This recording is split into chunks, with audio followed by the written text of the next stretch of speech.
Donc aujourd'hui, on s'intéresse à la digitalisation des smart buildings. Alors c'est quelque chose qui peut paraître un peu étrange. Un smart building n'est pas digital. On verra que historiquement, la définition qui est donnée d'un smart building, c'est pas du tout celle d'un bâtiment digital. Et justement, c'est pour aborder ce terme-là et la différence entre le smart building historique et puis le bâtiment digital tel qu'on l'entend aujourd'hui qu'on a programmé ce webinaire aujourd'hui. Alors, je vais organiser ce webinaire de la manière suivante. D'abord, je vais faire comme d'habitude une rapide présentation de Spinalcom, de nos métiers, de ce qu'on fait. Ensuite, je vais aborder concrètement cette question sur le smart building n'est pas digital. Est-ce qu'un smart building et un digital building c'est la même chose? Et vous verrez qu'il y a une distinction entre les deux. Ensuite, on va aborder comment digitaliser. Qu'est-ce que ça veut dire que digitaliser un bâtiment? Et on verra que digitaliser, c'est pas juste un état de fait. C'est un processus de digitalisation, c'est une méthode, une méthodologie qui se met en œuvre pour arriver progressivement à digitaliser et faire en sorte qu'à la fin, on arrive vraiment à respecter les engagements qu'on avait pris en termes de digitalisation. Parce que digitaliser est un processus, on rentrera ensuite dans le détail de comment mettre en œuvre ce processus. Donc d'abord, quelques mots sur Spinalcom. Chez Spinalcom, ce qu'on fait principalement, c'est ce qu'on appelle le Building Operating System et du jumeau numérique. Donc c'est globalement essayer de digitaliser un bâtiment et de mettre en place ce qu'on appelle la fondation digitale du bâtiment, qui va permettre demain de transformer un bâtiment en une vraie plateforme de service. Et donc ça, c'est le cœur de métier de Spinalcom, c'est éditeur de logiciels de cette plateforme de Building Operating System qui gère un jumeau numérique du bâtiment et qui a le même objectif qu'un Windows dans votre PC ou qu'un iOS sur votre smartphone, c'est-à-dire transformer votre bâtiment en une plateforme digitale. Et la deuxième chose qu'on fait au-dessus, c'est-à-dire qu'on fait un OS, c'est bien, mais faire un OS Windows, personne ne l'utilise directement. Vous, quand vous utilisez votre ordinateur, vous utilisez Word, Excel, Skype, une application qui fonctionne au-dessus de Windows. Et donc l'OS n'a de valeur que pour les applications qui fonctionnent au-dessus, et ensuite les applications offrent une vraie valeur aux utilisateurs. Et donc nous, ce qu'on fait chez Spinalcom, c'est qu'on développe aussi des applications qui fonctionnent au-dessus de cet OS, et les applications qu'on développe sont des applications dites de BIM d'exploitation, donc ce sont des applications qui utilisent la maquette BIM pour fournir des nouveaux services ou pour enrichir les services existants, donc pour la supervision, pour la gestion des espaces, pour la gestion patrimoniale. Maintenant que je vous ai présenté Spinalcom et nos activités, je vais vous parler de Smart Building et du thème qui vous attire aujourd'hui, à savoir le Smart Building, la distinction entre un Smart Building et un bâtiment digital. Donc le Smart Building n'est pas digital. On s'est rendu compte de ça progressivement, c'est-à-dire que depuis 5 ans, on parle de Smart Building.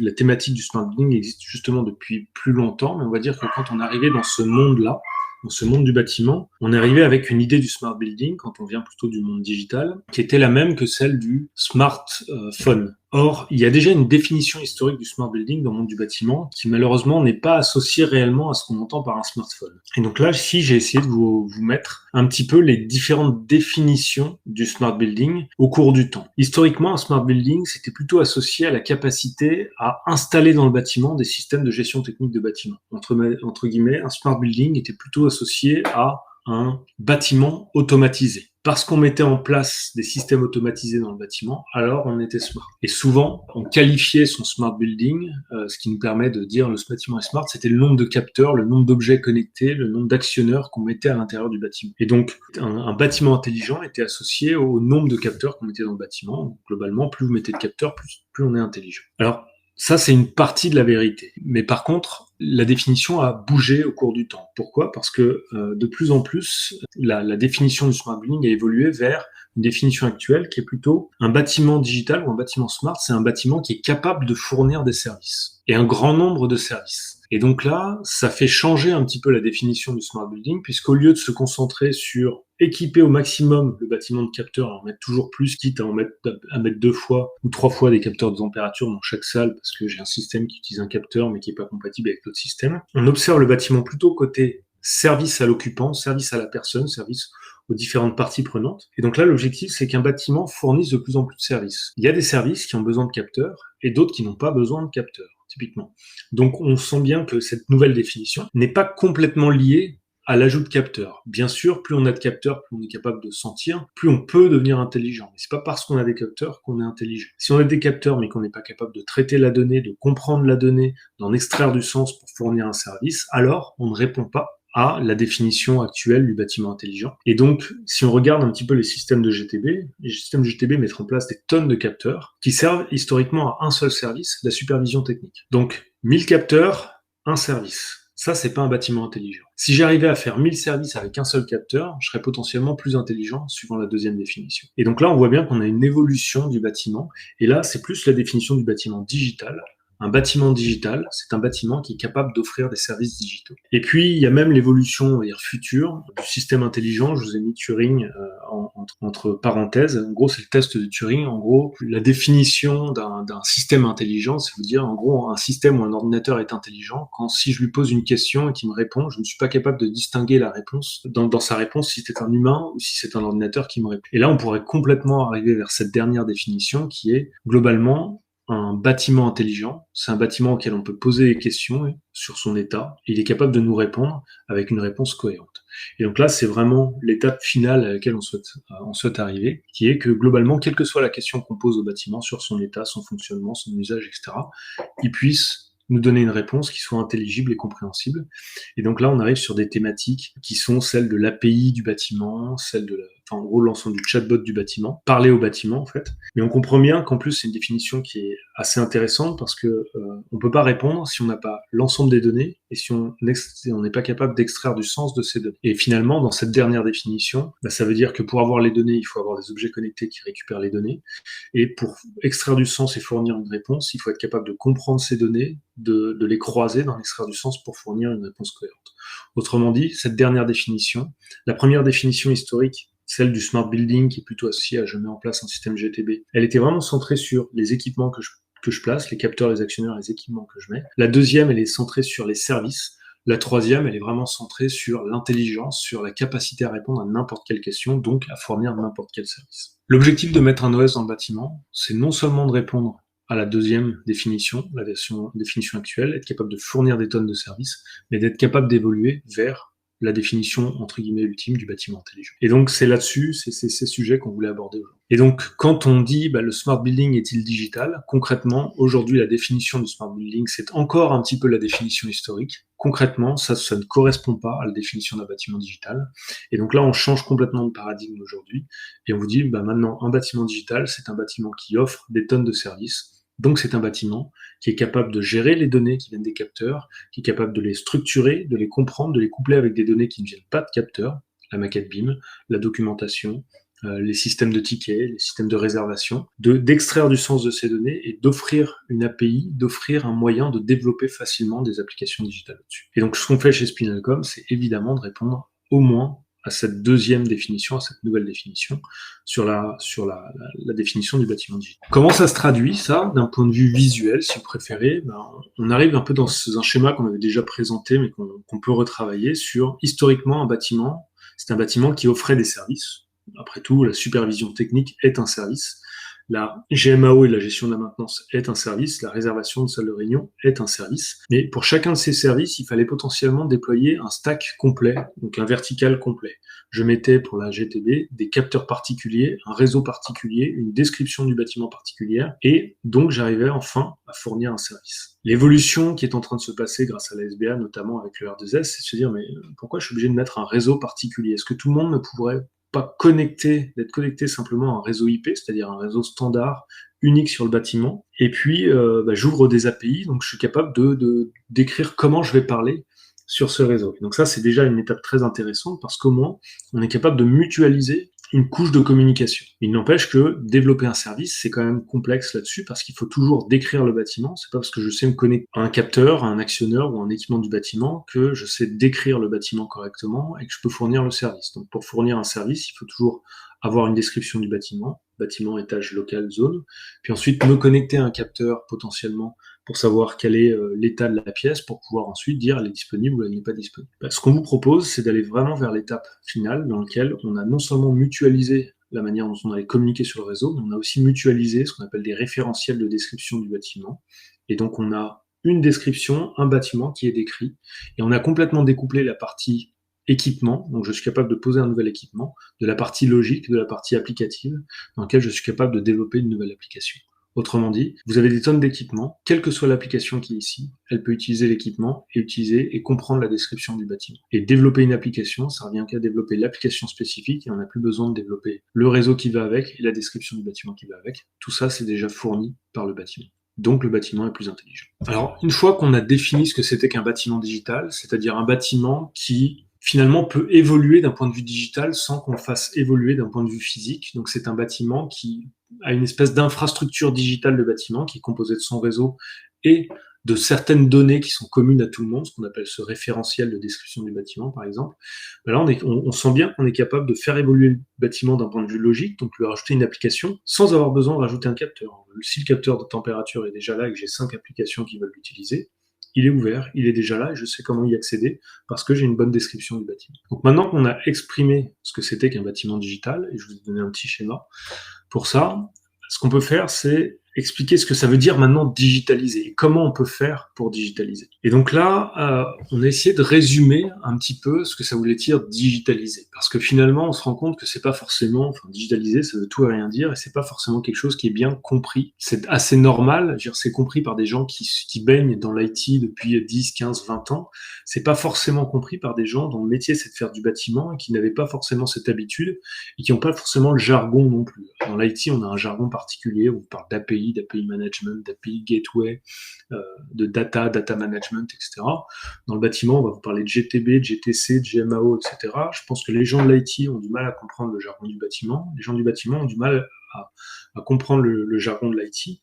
Et même ce processus de digitalisation, finalement, je pense que c'est quelque chose sur lequel il faut revenir parce que digitaliser, ça pas simplement dire je digitalise, j'ai réussi mon coup. C'est pas parce que j'achète une application mobile pour les occupants que j'ai digitalisé mon bâtiment. C'est pas parce que j'achète un système de GMAO que j'ai digitalisé mon bâtiment. Non, la digitalisation, c'est un processus. C'est une méthode, un process qui passe par plusieurs étapes et qu'on est capable de qualifier. Donc, c'est un process de digitalisation et pas simplement un état. Et donc, rentrer dans un processus de digitalisation du bâtiment, c'est rentrer dans une démarche finalement d'assez long terme qui va nous permettre de comprendre pourquoi on a besoin, qu'est-ce qu'on doit faire progressivement pour arriver finalement à avoir décrit complètement le bâtiment.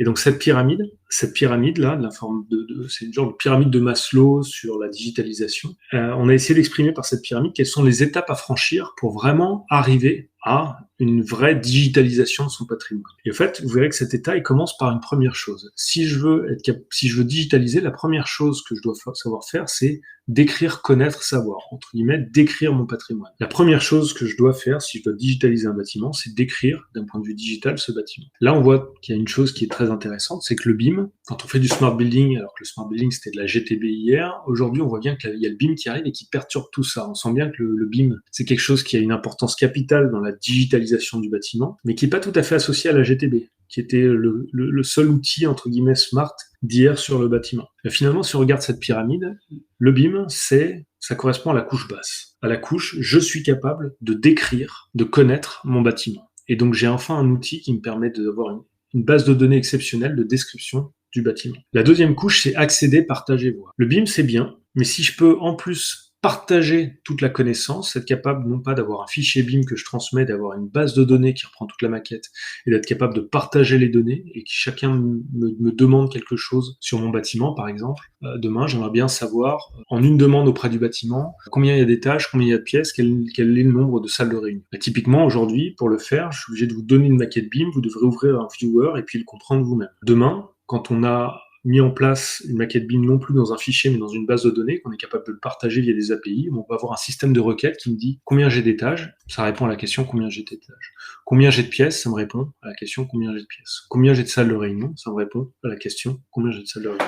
Entre guillemets, décrire c'est bien, mais partager la description, c'est beaucoup mieux et c'est vraiment la deuxième étape. Quand on parle de partager, tout de suite, on va réfléchir à API, à réseau, à comment je fais en sorte de communiquer, sur quel réseau je communique, et donc API ouverte et documentée sur un réseau IP, typiquement, ça fait partie de cette couche de partage. C'est un SOP, ça fait partie du SOP. Je décris, je partage. Ensuite, une fois que j'ai partagé, je suis capable d'interagir. Maintenant que je suis capable de demander, décris-moi le bâtiment étage local, potentiellement, je suis capable de dire, sur ce local, j'ai un ticket. Là, je commence à agir, à interagir. Puisque je connais le bâtiment, qu'on m'a partagé sa description et qu'on a mis en place un système de partage, là, je peux moi envoyer des informations en retour, et donc par exemple des tickets, réserver un espace, envoyer une consigne. Et puis à partir du moment où je suis capable d'avoir automatiquement une information et de pouvoir interagir automatiquement, je peux commencer à connecter, à automatiser. Alors connecter, on l'a déjà fait, mais à vraiment automatiser, c'est-à-dire à faire des cycles d'action où je demande, j'envoie une consigne, je demande, j'envoie une consigne, et je le fais, alors de manière pas forcément très intelligente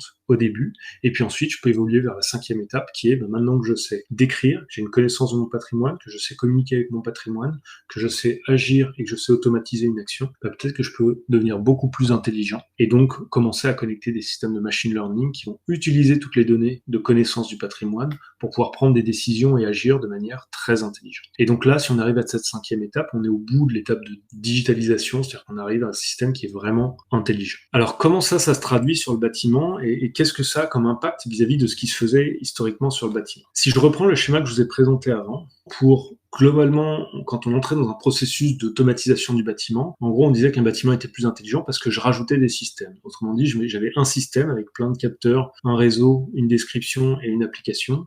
J'avais un bâtiment qui était peu smart, et puis ensuite, on a commencé à dire, je rajoute 3 à 4 systèmes, un grand nombre de capteurs, et là, je suis de plus en plus smart. C'est bien, mais c'est-à-dire que arriver à chaque système est compliqué à mettre, et vous voyez que chaque système utilise sa propre description, son propre réseau, ses propres capteurs. Autrement dit, j'ai pas d'abord commencé par décrire le bâtiment est connecté, j'essaie de tout faire d'un coup sur un silo applicatif. Finalement, on se rend compte que la démarche dans laquelle on va rentrer pour construire un bâtiment digital, elle est différente de celle qu'on avait hier. Hier, j'installais l'AGTB, ensuite j'installais le système de sécurité incendie, ensuite j'installais la GMAO, ensuite j'ai installé le système de réservation de salle de réunion, les uns à côté des autres. Aujourd'hui, pour digitaliser le bâtiment, on change aussi d'organisation. Et l'organisation qu'on met en place, c'est une organisation dans laquelle d'abord, on met en place le socle de la pyramide. Je décris mon bâtiment avec un jumeau numérique, donc j'utilise la maquette BIM pour décrire mon bâtiment. Et ensuite, je mets en place toute cette description du bâtiment sur une infrastructure qui me permet de partager cette description du bâtiment. Donc d'abord, je mets le socle digital, à savoir la couche de communication et la couche de description. Et ensuite, autour de ça, je vais commencer à venir connecter des objets connectés et des applications. D'accord? Et ça, ce qui est très intéressant, c'est que ça me rend complètement... Je commence par le milieu, finalement. Je commence pas soit par un silo, soit par le bas. Je commence par décrire mon bâtiment et faire en sorte qu'il communique. Puis ensuite, je commence à interagir soit par des applications, soit en rajoutant des capteurs, des actionneurs. Et donc ça, ce qui est très intéressant avec ça, c'est que j'ai complètement découplé la partie haute, les applications, la logique, de la partie basse, les capteurs, les actionneurs, les équipements que je mets dans le bâtiment. Et ça veut dire que j'ai d'abord commencé par décrire digitalement mon bâtiment pour ensuite lui rajouter des fonctions. Et alors ça, c'est tout à fait en phase d'ailleurs avec ce qui se passe aujourd'hui, c'est-à-dire qu'il y a encore 10 ans, la première base de données qui arrivait sur un bâtiment, c'était la GTB, sur les bâtiments qui avaient une GTB. Donc je prends un gros bâtiment, je construis mon bâtiment, puis à un moment, je commence à installer des équipements connectés, et là, je construis une première base de données où je décris mon bâtiment. Ça veut aussi dire que, typiquement, des bâtiments qui n'avaient pas de GTB n'étaient pas considérés comme pouvant être intelligents ou étant intelligents. Avec cette démarche-là, on renverse complètement la donne. La première étape, c'est d'abord de décrire le bâtiment. Et on voit bien qu'aujourd'hui, c'est ce qui se passe. La maquette BIM arrive longtemps avant la GTB. Donc là, on commence à décrire le bâtiment, on commence à poser les bases et les principes de l'infrastructure de communication du bâtiment, c'est-à-dire un réseau IP unifié du bâtiment qui communique. Et sur ce réseau, je mets potentiellement la description du bâtiment. Et ensuite seulement, je commence à connecter mes équipements et mes applications. Donc, de ce point de vue-là, ça veut dire que, d'une part, un bâtiment, même un bâtiment qui n'a pas de GTB, qui n'a pas de capteur et d'actionneur, peut être intelligent, peut avoir des fonctions, peut fournir des services. Il y a des tonnes de services qui ne nécessitent pas de poser des capteurs ou de l'IoT dans le bâtiment, déclarer un ticket de maintenance, réserver une salle, je peux le faire tout à fait sans capteur, facturer des espaces, je peux le faire sans capteur actionneur, et pourtant, c'est des services qui peuvent être considérés comme faisant partie du service du bâtiment intelligent. Et donc, de ce point de vue-là, c'est-à-dire que ce qui est le socle du bâtiment digital, du bâtiment intelligent, c'est pas les capteurs qu'on met dedans, c'est la fondation de l'infrastructure digitale du bâtiment, son système nerveux, si vous préférez, avec son réseau et sa description partagée par tout le monde, son réseau et son référentiel partagé par tout le monde. Et ensuite, je peux très facilement venir rajouter des services. Certains auront besoin de capteurs, on pourra les rajouter, certains n'en auront pas besoin, on peut les rajouter aussi. Et donc, tous les bâtiments ainsi peuvent devenir intelligents. Donc je vais essayer de vous décrire ça maintenant, les nouvelles étapes qui visent finalement à progressivement construire son bâtiment digital avec cette vision-là. Où la première chose, c'est pas d'installer des équipements et de l'IoT pour le rendre intelligent. La première chose, c'est de décrire d'un point de vue digital le bâtiment. Donc si on regarde ces étapes, je reprends les étages de ma pyramide et on va essayer de voir à quoi ça correspond. La première chose, c'est décrire, connaître. Ce qu'on fait aujourd'hui, c'est qu'on commence à décrire le bâtiment, on crée la base de données du bâtiment, donc cette maquette BIM, alors là elle est un petit peu cachée, et puis au-dessus de la maquette BIM, on crée toutes les nomenclatures, toute la documentation, etc. Donc en gros, on pose le socle de description du bâtiment. La deuxième étape, c'est de partager. Donc sur cette deuxième étape, j'ai mon bâtiment. Ce que je fais, c'est que je partage, donc je mets en place mon réseau IP et je mets en place sur un serveur cette description, cette base de données de description pour faire en sorte que tous les acteurs qui vont être intéressés à déployer des systèmes ou à connaître le bâtiment puissent avoir accès à sa description. Typiquement, aujourd'hui, l'intégrateur GTB fait son boulot un peu dans son coin en repérant les équipements quand il installe, il les repère sur son plan et sur son logiciel. Demain, globalement, quand il installe, son équipement il sera installé aussi dans la maquette BIM, et puis pourra communiquer directement dans la maquette BIM qui sera devenu un jumeau numérique, donc sur une base de données, et cet équipement sera référencé dans le jumeau numérique, il pourra commencer à communiquer potentiellement avec ce jumeau numérique. Donc on a décrit le bâtiment, on a partagé cette description pour que tous les acteurs autour du bâtiment puissent utiliser cette description, voire l'enrichir, pour commencer à construire leur service sur le bâtiment. Troisième étape, j'interagis. Une fois que j'ai ma description, j'ai mon réseau, je vais pouvoir commencer à déclarer des choses sur le bâtiment. Par exemple, à dire j'annote une pièce. J'ai la description, je clique sur la pièce, je laisse une annotation, un ticket, une remarque, quelque chose. Je transfère un document. Donc là, je commence à interagir en disant sur cette pièce-là, je vais faire une modification, je la réserve. Vous voyez que réserver, annoter, envoyer un ticket, j'ai pas besoin d'IoT pour ça, j'ai pas besoin d'objets connectés pour ça. Et pourtant, c'est des actions d'interaction avec le bâtiment qui sont très importantes. Et j'ai pu construire ça sans avoir à aucun moment déployé aucun objet connecté. Après, comme autre interaction, si j'ai en plus déployé des objets, je vais pouvoir leur fournir des consignes. Donc en gros, j'agis non pas avec l'objet directement, j'agis sur la description du bâtiment, je prends la pièce, l'équipement, je dis à cet équipement, mets-toi 23 degrés. Et donc là, le système de description du bâtiment plus le réseau vont demander à l'équipement physique qui est en dessous d'agir. Mais vous interagissez pas directement avec l'équipement, vous interagissez avec la description du bâtiment digital, ce qu'on appelle aussi son jumeau numérique. Quatrième étape, maintenant, je suis capable d'automatiser. J'ai une description qui est partagée, je peux communiquer cette description et communiquer toutes les données du bâtiment sur mon réseau. Je commence à avoir des fonctions, des interactions, ce qu'on appelle des API, donc la capacité à interagir. Maintenant, concrètement, j'interagis, c'est-à-dire je déclare un ticket. Ça, c'est ce qu'on pouvait faire en troisième étape. Déclarer un ticket, envoyer une consigne. Maintenant, je peux automatiser. C'est-à-dire qu'au lieu de le faire de manière humaine, je peux mettre un automate qui va faire des actions simples, qui va essayer d'analyser une petite donnée de manière simple et d'agir donc avec des petits processus automatisés qui permettent d'interagir. Là, je suis déjà à un niveau qui est très intéressant. Et vous voyez que j'ai pas simplement agi sur un système, j'ai agi sur tout le bâtiment, sur sa description, sur son jumeau numérique. Et la cinquième étape, maintenant, c'est l'étape où j'ai vraiment de l'intelligence, c'est-à-dire je rajoute des modèles de comportement complexes, des KPI riches, de l'intelligence artificielle, etc., dans lequel maintenant mes interactions avec le bâtiment, ce sont plus simplement, j'ai accès à toute cette masse de données, de description, d'état, d'historique, et je peux commencer à la comprendre, à croiser ces données pour aller faire des choses beaucoup plus intelligentes. Alors, j'ai tenu à vous montrer finalement toute cette démarche parce que pour arriver là, pour faire ce qu'on appelle de l'intelligence artificielle sur le bâtiment, si vous n'avez pas une bonne description, si vous ne connaissez pas votre bâtiment, vous pouvez pas faire des choses intelligentes sur le bâtiment. Si cette description n'est pas partagée, je peux pas faire des choses intelligentes sur le bâtiment. Si j'ai pas une description partagée avec laquelle je peux interagir, je peux essayer de le comprendre, mais je peux pas agir sur le bâtiment. Et si je ne suis pas capable d'agir automatiquement, c'est-à-dire d'avoir des process automatiques qui permettent d'interagir, je ne suis pas capable d'avoir un bâtiment réellement intelligent, c'est-à-dire un bâtiment qui est capable de réagir à quelque chose qui se passe sur son environnement. Tout seul, automatiquement, et avec une réaction qui est logique, qui est travaillée, qui est vraiment réfléchie. Et donc, tout le monde parle d'intelligence artificielle, mais c'est pas simplement parce que vous mettez en place un algorithme intelligent que vous avez réussi à faire de l'intelligence artificielle, c'est pas simplement parce que vous utilisez une super librairie de machine learning que vous avez réussi à rendre votre bâtiment intelligent, c'est parce que vous avez suivi des étapes, toute une démarche de digitalisation qui fait que vous savez en plus fournir à cet algorithme intelligent l'ensemble des données de manière automatique et avec un niveau de qualité qui est suffisant pour que lui puisse prendre une bonne décision. Si j'ai un superbe algorithme et que je lui mets des mauvaises données, il va prendre une mauvaise décision. Et toute cette démarche de digitalisation, c'est comment je construis progressivement des données de qualité suffisantes, globales sur mon bâtiment, pour permettre à la fin la construction réelle de ce bâtiment intelligent. Ce que je voulais vous faire comprendre là, et c'est vraiment ça le thème, c'est la démarche de digitalisation. Digitaliser, c'est pas un état de fait, c'est pas j'achète un outil et donc je suis digital.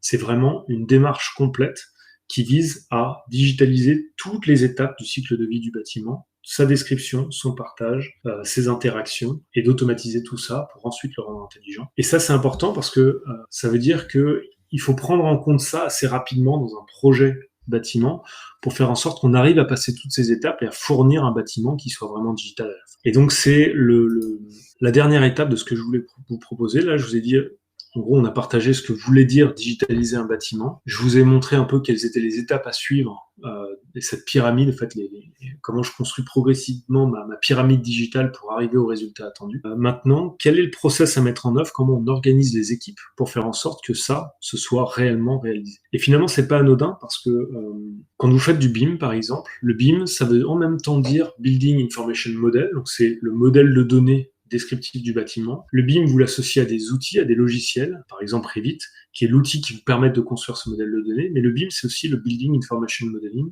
c'est-à-dire tout le process humain, qui est un process qualité, finalement, d'organisation humaine autour de la construction d'une maquette numérique de qualité. Et on comprend bien que suivre un process, c'est pas simplement mettre en œuvre un outil ou donner un modèle de données, c'est vraiment construire progressivement ce modèle de données avec les outils pour faire en sorte d'arriver à un résultat de qualité. Et tout ça, c'est un process à mettre en œuvre. Bien, finalement, construire un bâtiment digital et construire ce socle-là, ce boss et ce jumeau numérique du bâtiment, c'est en même temps choisir un modèle de données, un jumeau numérique, ça on pourra en parler, voilà. Choisir des outils, par exemple, un ensemble d'outils, donc l'ensemble des outils qui composent le système intelligent avec l'OS, le réseau IP unique du bâtiment, les capteurs et puis les applications qu'on va mettre dessus, voilà. Mais mettre en œuvre un processus humain qui va viser à construire progressivement ce système d'information. Et donc, la dernière partie, je voulais la cibler là-dessus, c'est quoi le processus qu'il faut mettre en œuvre d'un point de vue humain pour réussir à fournir un bâtiment digital à la fin. Donc tout ce processus digital. Et pour ça, je vais essayer de faire un petit exercice de comparaison de ce que c'était qu'un projet digital par rapport à un projet bâtiment. Quand on s'adresse à des gens à des personnes qui sont des experts et des professionnels du bâtiment, je pense qu'on a tous en tête globalement comment est organisé le projet de bâtiment que j'ai essayé de résumer sur ce petit schéma. Construire un bâtiment, c'est un process complexe qui vise à faire interagir un grand nombre de personnes et pour arriver à un résultat de qualité. Et donc tout ça, on a mis en place des processus dans lesquels on commence par des phases d'AMO, donc en gros j'ai une maîtrise d'ouvrage qui est un projet de construction de bâtiment, elle va se faire accompagner par un assistant à la maîtrise d'ouvrage dans les phases d'APS, APD, pour faire en sorte de spécifier son bâtiment. Puis une fois qu'on a spécifié le bâtiment, on rentre dans une deuxième phase, qui est une phase de projet où là on s'attache à des personnes qui sont compétentes, un architecte, un bureau d'études et du BIM management. Donc en gros une maîtrise d'œuvre qui elle va progressivement construire un bâtiment ou imaginer le bâtiment de manière plus concrète qui répond aux spécifications qu'on a données. Et donc on sent bien que construire un beau bâtiment sans prendre d'architecte ou de bureau d'études, tout le monde se dit c'est bancal, ça marchera pas. Et puis ensuite, troisième étape, on rentre en phase exécution, dans laquelle finalement la maîtrise d'œuvre, projet, donc architecte, bureau d'études, BIM manager, deviennent souvent maîtrise d'œuvre d'exécution. Donc ils ont spécifié de manière vraiment très très détaillée leur bâtiment. Et donc le constructeur va venir construire le bâtiment. Il va falloir qu'on vérifie qu'il construise selon ce qui a été décrit, donc selon l'architecture qui a été fournie en amont. Soit l'architecture physique, soit l'architecture des systèmes d'information et des équipements techniques, qui est souvent mise en œuvre par le bureau d'études. Donc on a, pendant la phase d'exécution, on a toujours la maîtrise d'ouvrage qui fait appel à sa maîtrise d'œuvre, qui va contrôler la construction, et la construction est réalisée par soit une entreprise générale, soit des entreprises séparées qui doivent non seulement construire la partie béton, mais aussi installer les équipements techniques actifs dans le bâtiment, donc avec tout ce câblage, ce réseau, etc. Alors ça, c'est pour un projet bâtiment. Maintenant, je vais vous montrer comment marche un projet IT, un projet digital complexe, c'est-à-dire mettre en œuvre, par exemple, un système d'information SAP au sein d'une entreprise. Et vous verrez que c'est assez équivalent. C'est-à-dire que quand on fait du digital, on met en œuvre un projet complexe de mise en place d'un système d'information. Et comme c'est un projet complexe qui demande des compétences diverses, je vais acheter des briques logicielles à différents éditeurs logiciels, je vais essayer de les intégrer, de les paramétrer, finalement, on est obligé de passer par une démarche de gestion de projet complexe dans lequel vous avez une maîtrise d'ouvrage, qui est souvent la DSI, qui fait appel à un AMO, un assistant à maîtrise d'ouvrage digital, qui va lui permettre de spécifier quel est le système d'information à mettre en œuvre et de faire certains choix. Et puis ensuite, il va se faire accompagner d'un architecte de système d'information. Souvent, il y a deux rôles.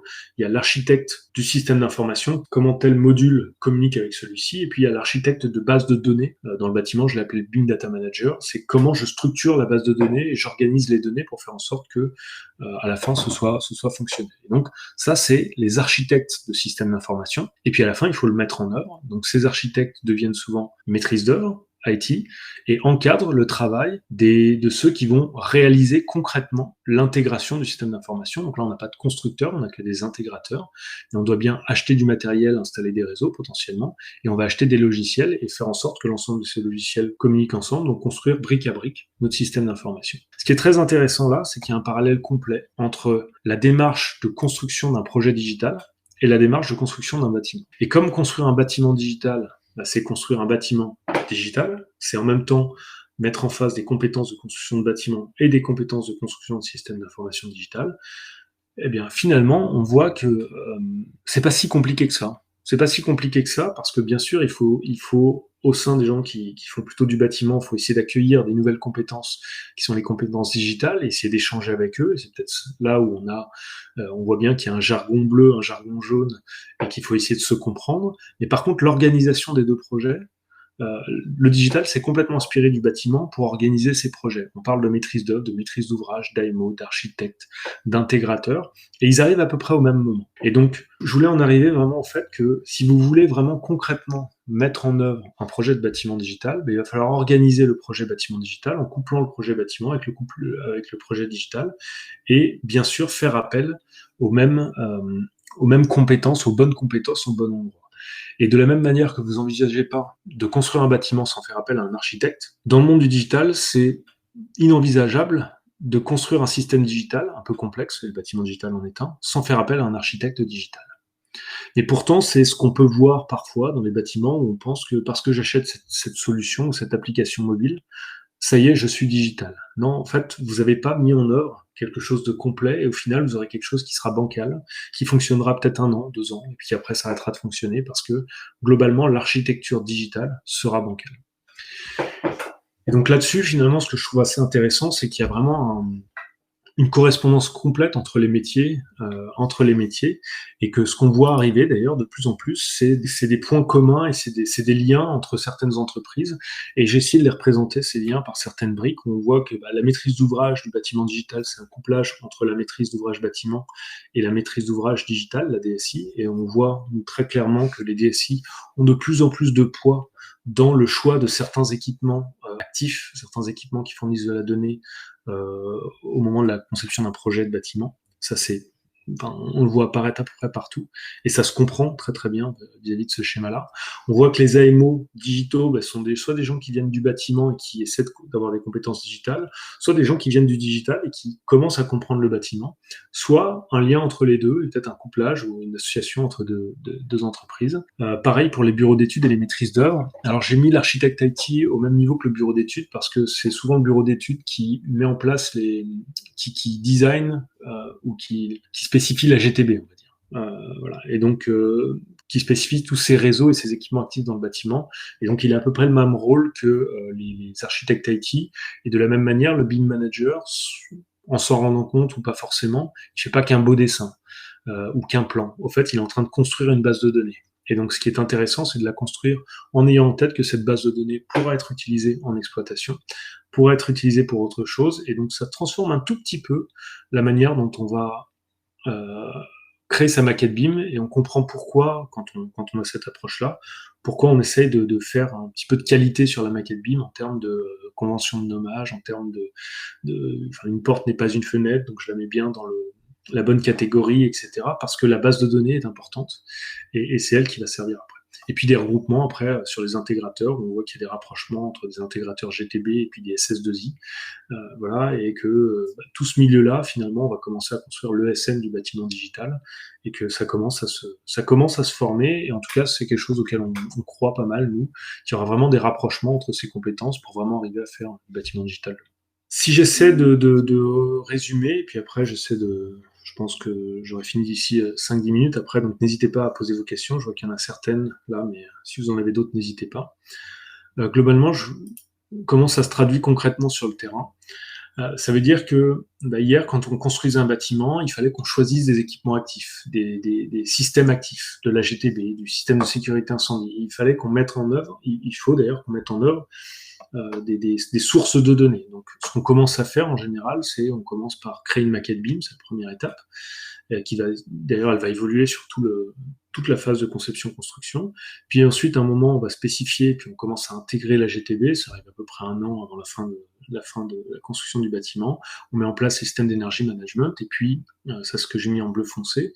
Et puis après, une fois que le bâtiment est livré, on a, pendant les travaux preneurs, ou même encore après, sur ce cycle de vie du bâtiment, on met en place d'autres systèmes, comme la gestion de l'espace, la gestion de salles de réunion, la GMAO, etc.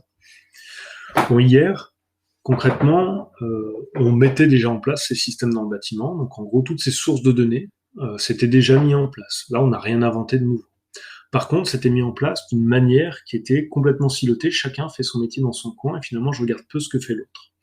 Et c'est ça qui va évoluer dans le futur, parce que comme digitaliser, c'est mettre en place un projet, ça veut dire que tous les gens qui participent finalement à créer des données dans le bâtiment, tous les systèmes qui participent à créer du bâtiment, on va les encadrer dans un projet global dans lequel on va essayer de faire en sorte qu'ils ne fassent pas leur métier dans leur coin.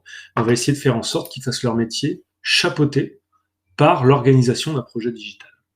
Et donc de mettre en place une maîtrise d'ouvrage digital, une maîtrise d'œuvre digitale, de la synthèse digitale et de la coordination pour faire en sorte que chacun de ces métiers fasse son métier en se disant ma brique, elle n'est pas toute seule dans son coin, elle vit au sein d'un système d'information plus global, et donc il faut que je respecte quelques chartes, quelques normes, quelques spécifications pour faire en sorte qu'elles s'intègrent bien demain dans ce système. Pour tous les gens qui font du BIM, ce qu'ils voient là, ça ne va pas les choquer du tout, parce que finalement, quand je parle de maîtrise d'œuvre digitale, un BIM manager, c'est une maîtrise d'œuvre digitale. Ceux qui font la synthèse BIM, c'est des gens qui intègrent les différentes maquettes qui viennent des différents lots BIM. Ensuite, on a des coordinateurs BIM qui encadrent finalement les modeleurs BIM de chaque lot. Le projet BIM, c'est un projet digital. C'est un projet digital de construction de la première brique, du socle, le projet digital de construction d'une belle description digitale du bâtiment. Statique, soit, mais c'est déjà la première étape. Nous, ce qu'on dit, c'est qu'il faut d'autres étapes. On a commencé par le BIM, continuons. Maintenant, le BIM décrit le bâtiment. On lui a fourni une charte qui est voilà tes conventions de nommage. Mais on fournit la même charte de convention de nommage à l'intégrateur GTB en disant tu fais pas ton métier dans ton coin. Tu participes à la construction d'un système d'information du bâtiment. Les données que la GTB produit vont devoir être croisées avec celles de la maquette BIM. Donc, on va devoir faire la synthèse de l'ensemble des données dans le jumeau numérique. Donc, voilà les chartes que tu respectes pour faire en sorte que ton système soit compatible avec le reste. Pareil pour l'énergie management, pareil pour l'IWMS, la GMAO, le space management. On a un projet digital qui progressivement va faire en sorte que chaque brique qu'on installe soit compatible avec les autres. Ça se décide pas à la fin, une fois que tout a été fait. Si vous avez tout fait en silo, à la fin, vous avez quelque chose qui n'est pas compatible. Si vous voulez vraiment mettre en œuvre une stratégie de digitalisation, il faut qu'au fur et à mesure du projet, on ait progressivement imposé des chartes et qu'à chaque fois qu'on intègre un système, on s'arrange pour qu'il soit compatible avec le reste du système d'information. Et ça, c'est forcément une démarche progressive qui se prend très en amont. Et dans cette démarche-là, on a vraiment l'architecte en amont et toute la maîtrise d'œuvre. Ça reste l'architecte qui est maîtrise d'œuvre et qui vérifie bien que ces spécifications digitales ont été intégrées. Je dis que les gens du BIM maîtrisent, mais les gens du bâtiment, si vous regardez les différents lots et ce que fait une maîtrise neuve, on pourrait faire exactement le même type de schéma. On n'a pas réinventé la roue. On gère un projet complexe dans un projet complexe. Il y a une maîtrise d'ouvrage, une maîtrise d'œuvre, des gens qui font la synthèse, donc qui ont une vision globale de l'ensemble du projet. Et puis ensuite, il y a quand même des gens qui réalisent concrètement chacune des briques. Et ceux-là, il faut qu'ils soient coordonnés par rapport au reste. Et c'est le rôle de cette partie orange qui est dessus de coordonner. Et au fait, j'ai gardé ce code couleur aussi bleu et orange parce qu'on voit bien qu'il y a les compétences du bâtiment qui sont en bas. Je mets en place des systèmes qui sont utiles pour le bâtiment. Et il y a les compétences de l'IT en haut. Je mets en place une organisation qui permet d'échanger des données, de structurer l'échange de données entre applications. Et ça, c'est vraiment de l'IT. Et donc souvent, les compétences qui seront en haut sont plutôt des compétences qui viennent de l'IT. Les compétences qui sont en bas sont plutôt des compétences qui viennent du bâtiment. Mais il y a un moment, il faut qu'on ait une correspondance entre les deux. Voilà, donc je vous ai mis un dernier slide qui explique un petit peu le rôle de chacune de ces briques, plus dans le détail. Je vous l'ai déjà expliqué à l'oral, mais comme je laisserai tout ce webinar sera visible en ligne et partagé sur notre centre de ressources public. Voilà. D'ailleurs, j'en profite, ce centre de ressources, il est assez récent, on l'a mis en ligne il y a 2 semaines. Donc maintenant, si vous allez sur notre site web, vous avez un centre de ressources Spinalcom sur lequel vous retrouvez tous nos webinars, toute notre documentation, plein de spécifications, d'aide à la spécification pour les